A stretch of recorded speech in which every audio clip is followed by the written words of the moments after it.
ഈ തെരഞ്ഞെടുപ്പ് കാലത്ത് UDF ജനങ്ങൾക്ക് മുമ്പിൽ വെച്ച ഏറ്റവും വലിയ വാഗ്ദാനങ്ങളാണ് ഇന്ദിരാ ഗ്യാരണ്ടി എന്ന പേരിൽ അവതരിപ്പിച്ച 5 ഇന പദ്ധതി.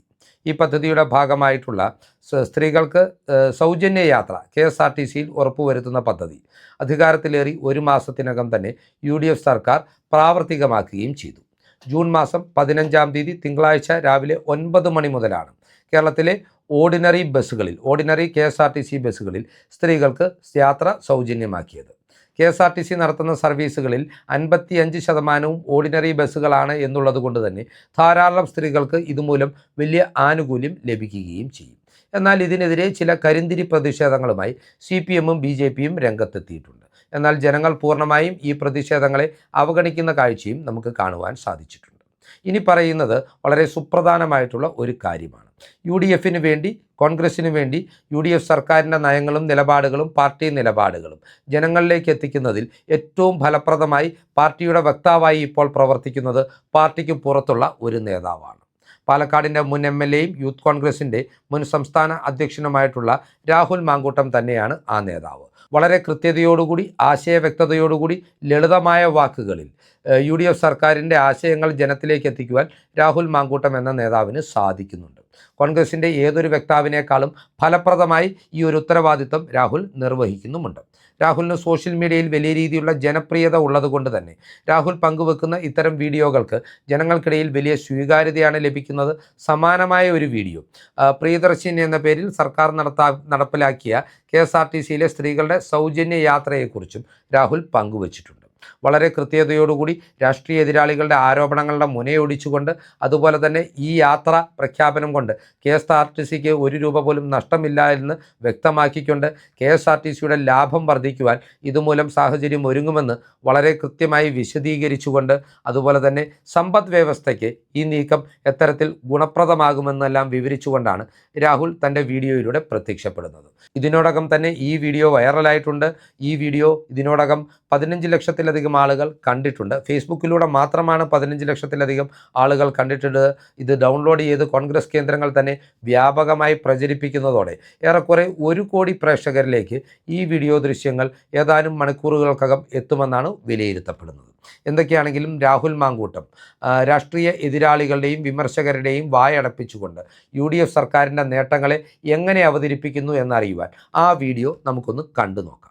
CPM-കാരൻ കൈ കാണിച്ചിട്ട് കേരളം നിർത്താതെ പോയതിന് പാവപ്പെട്ട KSRTCയുടെ നെഞ്ചത്ത് കയറിയിട്ട് എന്തെങ്കിലും കാര്യമുണ്ട്? കേരളം ഏറ്റവും അധികം ചർച്ച ചെയ്ത ഇന്ദിരാ ഗ്യാരണ്ടികളിൽ ഏറ്റവും പ്രധാനപ്പെട്ട പ്രിയദർശിനി സൗജന്യ യാത്രാ പദ്ധതി ഇന്നലെ നടപ്പിലാക്കിയതിനു ശേഷം ഒരു വശത്ത് CPM-കാരൻ്റെ അലമുറ ഇട്ടുകൊണ്ടുള്ള നിലവിളി, മറ്റൊരു വശത്ത് സമരമെന്ന് പറഞ്ഞുകൊണ്ടുള്ള BJP-കാരൻ്റെ കോമഡി ഷോ. ഇതിനെല്ലാം ഇടയിലൂടെ നിശ്ചയദാർഢ്യത്തോടെ ആ പദ്ധതി മുന്നോട്ട് പോകുമ്പോൾ പിണറായി 3.0 നടപ്പിലാക്കാൻ വേണ്ടി കാശ് വാങ്ങി കൊട്ടേഷൻ എടുത്തിട്ട് ജനങ്ങൾ 3.0 ആക്കി മാറ്റിയ മാധ്യമപ്രവർത്തകരുടെ കുത്തിത്തിരിപ്പ് വേറെ. UDFന്റെ സർക്കാർ ചുമതല ഏറ്റെടുത്ത് 2ാമത്തെ ദിവസം മുതൽ CPM-ഉം CPM-ന്റെ മാധ്യമപ്രവർത്തകരും BJP-കാരും ഒന്നിച്ചു ചോദിക്കുന്ന ചോദ്യമാണ്, എവിടെ നിങ്ങൾ വാക്ക് പറഞ്ഞ കേരളത്തിലെ സ്ത്രീകളുടെ സൗജന്യ യാത്രാ പദ്ധതി? ഒന്ന് ആലോചിച്ചു നോക്കണം. 2021 തിരഞ്ഞെടുപ്പിൽ ജയിക്കാൻ വേണ്ടി കേരളത്തിലെ ക്ഷേമ പെൻഷൻ 2500 രൂപയാക്കി വർദ്ധിപ്പിക്കുമെന്ന് പറഞ്ഞിട്ട് 2026 ചുമതല ഒഴിയുന്നത് വരെ ആ പണം വർദ്ധിപ്പിക്കാതിരുന്ന വിജയനോട് ഒരാൾ പോലും ആ ചോദ്യം ചോദിച്ചിട്ടില്ല. എന്നിട്ടും ശ്രീ VD സതീശനോട് ചോദിക്കുമ്പോൾ ചുമതല ഏറ്റെടുത്ത് 27ാമത്തെ ദിവസം കേരളത്തിൻ്റെ മുഖ്യമന്ത്രി ഈ നാടിനോട് പറയുകയാണ്, ഞങ്ങൾ വാക്ക് നൽകിയ പ്രിയദർശിനി സൗജന്യ യാത്രാ പദ്ധതി ഇതാ നടപ്പിലാക്കിയിരിക്കുന്നു. അത് നടപ്പിലാക്കിയതിനു ശേഷവും ഒരർത്ഥവുമില്ലാത്ത കുറേയേറെ അടിസ്ഥാനരഹിതമായ ആരോപണങ്ങളും ആക്ഷേപങ്ങളുമായി CPM കടന്നു വരികയാണ്. അതിൽ ഏറ്റവും ചൈൽഡിഷായി തോന്നിയ ആരോപണം ഇന്ന് ഉന്നയിച്ചത് CPM-ന്റെ മുതിർന്ന നേതാവും കേന്ദ്ര കമ്മിറ്റി അംഗവും മറ്റോ ആണെന്നാണ് തോന്നുന്നത്. കാരണം ഡൽഹിയിലൊക്കെ പോകുമ്പോൾ അവർ കോട്ടിടുന്നത് ഞാൻ കണ്ടിട്ടുണ്ട്. ശ്രീമതി ടീച്ചർ പറഞ്ഞത് അത് പ്രിയദർശിനി സൗജന്യ യാത്രാ പദ്ധതി അത് 9 മണി തൊട്ട് എന്നുള്ളത് രാവിലെ 6 മണി തൊട്ടായി പുനഃക്രമീകരിക്കണം. മാധ്യമപ്രവർത്തകർ പറഞ്ഞു, ഇതിന് സമയമൊന്നുമില്ലല്ലോ ടീച്ചറെ. അപ്പോൾ ഒരു ചളുപ്പും ഉളുപ്പുമില്ലാതെ ചിരിച്ചുകൊണ്ടിരിക്കുകയാണ് ടീച്ചർ.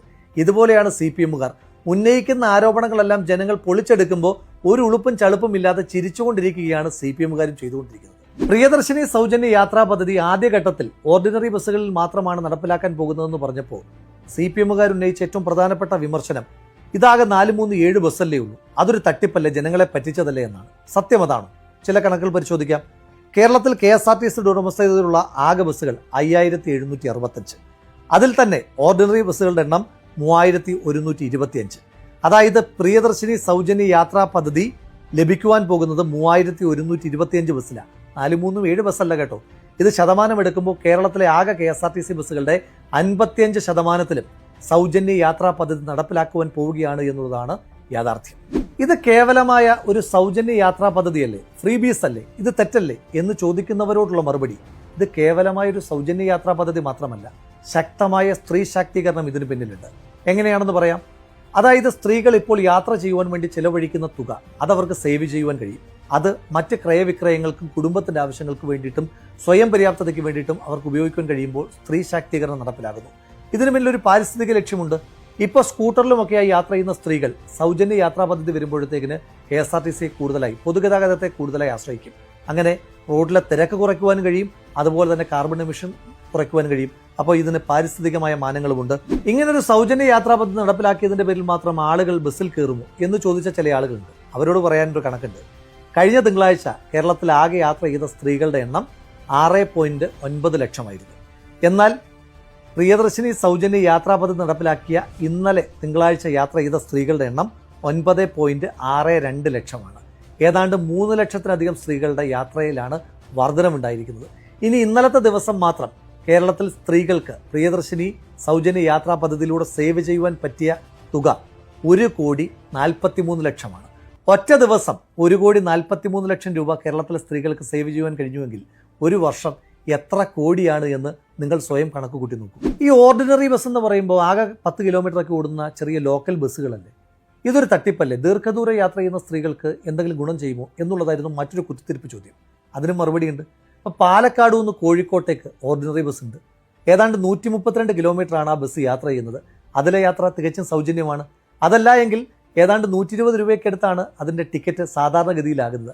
അപ്പോൾ അതിൽ സ്ഥിരമായി അങ്ങോട്ടും ഇങ്ങോട്ടും യാത്ര ചെയ്യുന്ന ഒരു സ്ത്രീക്ക് ഒരു ദിവസം ലാഭിക്കുവാൻ കഴിയുന്നത് 240 രൂപയാണ്. ഇത് ലാഭമല്ലേ?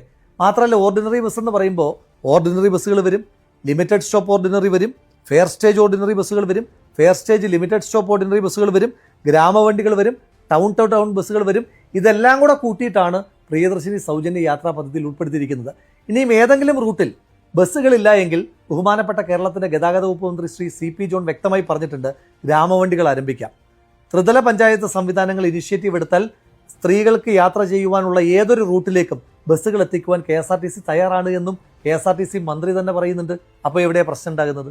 ഈ പദ്ധതിയെ പൂർണ്ണമായി അട്ടിമറിക്കാൻ CPM മുന്നോട്ട് വെച്ച ഏറ്റവും പ്രധാനപ്പെട്ട ആക്ഷേപമായിരുന്നു ഇത് KSRTCയെ നഷ്ടത്തിലാക്കും, KSRTC ജീവനക്കാരുടെ ജീവിതത്തെ ആകെ താറുമാറാക്കും. സത്യമാണ്, പച്ചക്കള്ളാണ്. ഈ പദ്ധതി നടപ്പിലാക്കുന്ന വഴി KSRTCക്ക് 1 രൂപ പോലും നഷ്ടമില്ല. ഉദാഹരണത്തിന്, ഒരു സ്ത്രീ യാത്ര ചെയ്യുകയാണ്, അവർക്ക് 60 രൂപയുടെ ടിക്കറ്റായി എന്ന് വിചാരിച്ചു. ആ 60 രൂപ സ്ത്രീക്ക് സൗജന്യമായി കൊടുക്കുമ്പോൾ KSRTC അതിൻ്റെ നഷ്ടം സഹിക്കേണ്ട. ആ 60 രൂപയും മെഷീനിൽ കാണിക്കുന്ന തുക സംസ്ഥാന സർക്കാർ KSRTC കൊടുക്കുന്നുണ്ട്. അപ്പോൾ സ്ത്രീകൾക്ക് ലാഭമാണ്, KSRTCക്ക് ആ പണം കിട്ടുകയും ചെയ്യുന്നുണ്ട്. അതുകൊണ്ട് KSRTC ഒരു തരത്തിലും ഇത് ബാധിക്കുന്നുമില്ല. നഷ്ടമില്ല എന്ന് മാത്രമല്ല, ഈ പദ്ധതി നടപ്പിലാക്കുന്നതോടുകൂടി KSRTCക്ക് കൂടുതൽ ലാഭം ഈ മേഖലയിൽ നിന്നുണ്ടാകാൻ പോവുകയാണ്. കാരണം യാത്രക്കാരില്ലാത്തതിൻ്റെ പേരിൽ നിർത്തിവെക്കപ്പെട്ട പല സർവീസുകളുമുണ്ട്. ഈ സൗജന്യ യാത്രാ പദ്ധതി വരുന്നതോട് കൂടിയിട്ട് ആ സർവീസുകൾ വീണ്ടും ചാലുവാകും. അപ്പോൾ KSRTCക്ക് ആ മേഖലയിൽ നിന്ന് വരുമാനം ലഭിക്കാൻ പോവുകയാണ്. ഇനി യാത്രക്കാരുടെ എണ്ണം കൂടുന്നതനുസരിച്ച് ജീവനക്കാർക്കും ഗുണമാണ്. ജീവനക്കാർക്ക് അവരുടെ ഡ്യൂട്ടി കൂടുതലായി കിട്ടും. ഇപ്പോൾ സർവീസ് ഇല്ലാത്തതിൻ്റെ പേരിൽ മുടങ്ങിപ്പോയ ഡ്യൂട്ടികളെല്ലാം അവർക്ക് തിരിച്ചു കിട്ടാൻ പോവുകയാണ്.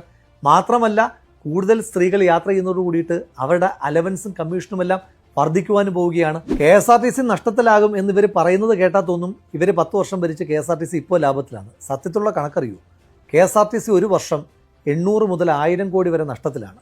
അക്യൂമുലേറ്റീവ് നഷ്ടമെന്ന് പറയുന്ന KSRTC ഇന്നത്തെ ദിവസം 16,000 കോടി രൂപ നഷ്ടത്തിൽ പോകുന്ന ഒരു പൊതുഗതാഗത മാധ്യമ സ്ഥാപനമാണ്. മാത്രമല്ല, ഇനി ഒരു പൊതുഗതാഗത സ്ഥാപനം അത് നഷ്ടത്തിലായാലും വലിയ കുഴപ്പമൊന്നുമില്ല. കാരണം ജനങ്ങൾക്കുള്ളൊരു സർവീസാണത്. ഇപ്പോൾ കേരളത്തിലെ സർക്കാർ കോളേജുകൾ, ആ സർക്കാർ കോളേജുകൾ സാമ്പത്തികമായി ലാഭകരമല്ല എന്ന് കരുതിയിട്ട് സമൂഹത്തിന് നഷ്ടമുണ്ടോ? ഇല്ല. കാരണം അത് സമൂഹത്തിന് കൊടുക്കുന്ന ഒരു സർവീസാണ്. അതുപോലെ KSRTCയും ഒരു സർവീസ് ഓറിയൻറ്റഡ് ആയിട്ട് പ്രവർത്തിക്കുന്ന ഒരു സ്ഥാപനം എന്ന നിലയിൽ അത്തരത്തിലുള്ള നഷ്ടങ്ങളൊന്നും കാൽക്കുലേറ്റ് ചെയ്യേണ്ട. ഇനി ജീവനക്കാരോട്ടുള്ള ഇവരുടെ കൺസേണൊക്കെ കാണുമ്പോൾ കേരളത്തിൽ KSRTCയിൽ പുതിയ നിയമനങ്ങൾ നടത്താതെ K-Swift വഴി താൽക്കാലിക ജീവനക്കാരെ കുത്തിനിറച്ച സർക്കാരായിരുന്നു വിജയൻ്റെ നേതൃത്വത്തിലുള്ള സർക്കാർ. കേരളത്തിലെ 22,000-ഓളം വരുന്ന KSRTC ജീവനക്കാർക്കും 7,000-ഓളം വരുന്ന താൽക്കാലിക ജീവനക്കാർക്കും ഈ സൗജന്യ യാത്രാ പദ്ധതിയിലൂടെ 1 രൂപയുടെ പോലും നഷ്ടമുണ്ടാകുന്നില്ല എന്ന് മാത്രമല്ല, 1 രൂപയെങ്കിലും അവർക്ക് അധികത്തിൽ കിട്ടും. ഇനി ഇതിനെ ചോദ്യം ചെയ്യാൻ 2 മാസം വരെ ഈ KSRTC ജീവനക്കാരുടെ ശമ്പളം മുടക്കിയ, 1-ാം തീയതി ശമ്പളം കൊടുക്കാതെ 15-ാം തീയതിയും 16-ാം തീയതിയും ഒക്കെ ശമ്പളം കൊടുത്തുകൊണ്ടിരുന്ന നിങ്ങളുടെ സർക്കാരിൻ്റെ പാർട്ടിക്ക് ഒരവകാശവുമില്ല. നിങ്ങളുടെ കാലത്ത് പെൻഷൻ കിട്ടാത്തതിൻ്റെ പേരിൽ നൂറുകണക്കിന് KSRTC പെൻഷനേഴ്സാണ് ആത്മഹത്യ ചെയ്തതെന്നുള്ള യാഥാർത്ഥ്യമൊക്കെ നിങ്ങൾ മറന്നാലും ഞങ്ങൾ ഒന്നും മറക്കാൻ പോകുന്നില്ല. നാട്ടിൽ എന്ത് നല്ല കാര്യം നടന്നാലും കുത്തിത്തിരിപ്പുമായി ഇറങ്ങുന്ന ചില ശകുനം മുടക്കികളുണ്ട്. അവരിൽ ചിലർ മാധ്യമപ്രവർത്തകരുടെ കൂട്ടത്തിലുമുണ്ട്. അത്തരത്തിലുള്ള ചില ആളുകൾ ഇന്നലെ കൊണ്ടുവന്നൊരു വാർത്തയുണ്ട്. പ്രിയദർശിനി സൗജന്യ യാത്രാ പദ്ധതിയുടെ ഭാഗമാകാതിരിക്കാൻ തിരുവനന്തപുരം ജില്ലയിലെ ഓർഡിനറി ബസ്സുകൾക്ക് മുകളിൽ സിറ്റി ബസ് എന്ന് പുതിയ സ്റ്റിക്കർ ഒട്ടിച്ചു അത്രേ. ഇത് സത്യമാണ്, പച്ചക്കള്ളമല്ലേ? മാധ്യമപ്രവർത്തകർ എന്ന് നിങ്ങളെ വിളിക്കാമോ എന്നറിയില്ല, എങ്കിലും ചോദിക്കാം, മനുഷ്യരെന്ന നിലയിൽ അതിൻ്റെ എന്തെങ്കിലും ഒരു തെളിവ് നിങ്ങൾക്ക് പുറത്തുവിടാൻ കഴിയുമോ? തിരുവനന്തപുരം ജില്ലയിൽ ഇന്നലെ വരെ ആകെയുള്ള ഓർഡിനറി ബസ്സുകളുടെ എണ്ണം 687. ആ കൗണ്ട് ഇപ്പോഴും നിലനിൽക്കുന്നുണ്ട്. ഇന്നലെ വരെ ആകെയുള്ള സിറ്റി ബസ്സുകളുടെ എണ്ണം 284. അതിൽ നിന്നൊരു ബസ് പോലും കൂടിയിട്ടുമില്ല. എന്താ ഈ 2 ബസ്സുകൾ തമ്മിലുള്ള വ്യത്യാസം?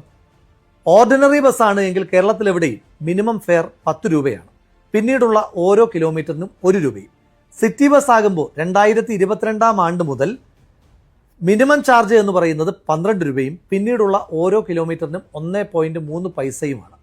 അതായത് സിറ്റി ബസ് ഓർഡിനറി ബസ് അല്ല. അതുകൊണ്ടാണ് പ്രിയദർശിനി സൗജന്യ യാത്രാ പദ്ധതിയിൽ ആ ബസ്സുകൾ ഉൾപ്പെടാതിരിക്കുന്നത്. ഇനി എന്തിനാ സ്റ്റിക്കർ ഒട്ടിച്ചത്? ഈ ബസ്സുകളുടെ എല്ലാം പെയിന്റ് ഒന്നാക്കി മാറ്റി. അപ്പോൾ കൺഫ്യൂഷൻ ഉണ്ടാകും. ആളുകൾ ഓർഡിനറി ബസ്സാണ് എന്ന് കരുതി സിറ്റി ബസ്സിൽ കയറും. അപ്പോൾ സ്ത്രീകൾക്ക് സൗജന്യ യാത്ര ലഭ്യമാകില്ല. ആ കൺഫ്യൂഷൻ ഒഴിവാക്കാൻ സ്ത്രീകളെ സഹായിക്കുവാൻ വേണ്ടിയിട്ടാണ് സിറ്റി ബസ് എന്ന സ്റ്റിക്കർ സിറ്റി ബസ്സുകളിൽ പതിപ്പിച്ചത്. അങ്ങനെ ആളുകളെ സഹായിക്കാൻ ഇറങ്ങിയതിനെ കോലിട്ടിളക്കാനായിട്ട് വന്നിരിക്കുന്ന ആ മാധ്യമപ്രവർത്തകരെ ജനങ്ങൾ കൈകാര്യം ചെയ്യുമെന്നുള്ള കാര്യത്തിൽ എനിക്ക് തർക്കമൊന്നുമില്ല. അപ്പോഴേ കേരളത്തിലെ CPMകാരും BJPക്കാരും കരച്ചിൽ തുടരുക. അവരുടെ കയ്യിൽ നിന്ന് കാശ് വാങ്ങിയ മാധ്യമപ്രവർത്തകരിൽ ചിലർ കുത്തിത്തിരിപ്പും തുടരുക. നിങ്ങളുടെ കരച്ചിലും കുത്തിത്തിരിപ്പും ഒക്കെ തുടരുന്നതിനിടയിൽ കേരളത്തിലെ സ്ത്രീകൾ, നിങ്ങളുടെ വീട്ടിലേക്കുള്ള സ്ത്രീകൾ അടക്കം ചിരിച്ചുകൊണ്ട് അവർ അമ്പലങ്ങളിൽ പോകും, പള്ളികളിൽ പോകും, ആശുപത്രികളിൽ പോകും, പഠിക്കാൻ പോകും, തൊഴിലിടങ്ങളിൽ പോകും, സിനിമ കാണാൻ പോകും, അവർക്ക് പോകേണ്ട ഇടങ്ങളിലെല്ലാം പോകും. അതുവഴി സ്ത്രീ ശാക്തീകരണം ഈ നാട്ടിൽ ശക്തമാകും. നിങ്ങൾ ഇങ്ങനെ കരഞ്ഞുകൊണ്ടിരിക്കുക, നിങ്ങൾ കലാപം ഉണ്ടാക്കിക്കൊണ്ടേയിരിക്കുക. അതിനൊക്കെ ഇടയിൽ അതിശക്തമായി ജനകീയ സർക്കാർ ശ്രീ VD സതീശൻ്റെ നേതൃത്വത്തിൽ മുന്നോട്ട് പോവുക തന്നെ ചെയ്യും. ആ കൊടുങ്കാറ്റിൽ നിങ്ങൾ നുണകൊണ്ട് കെട്ടിപ്പൊക്കിയ കോട്ട കൊത്തളങ്ങളെല്ലാം തകർന്നടിയും എന്ന് നിങ്ങൾക്ക് സംശയമുണ്ട് എങ്കിലും ഞങ്ങൾക്ക് സംശയമില്ല.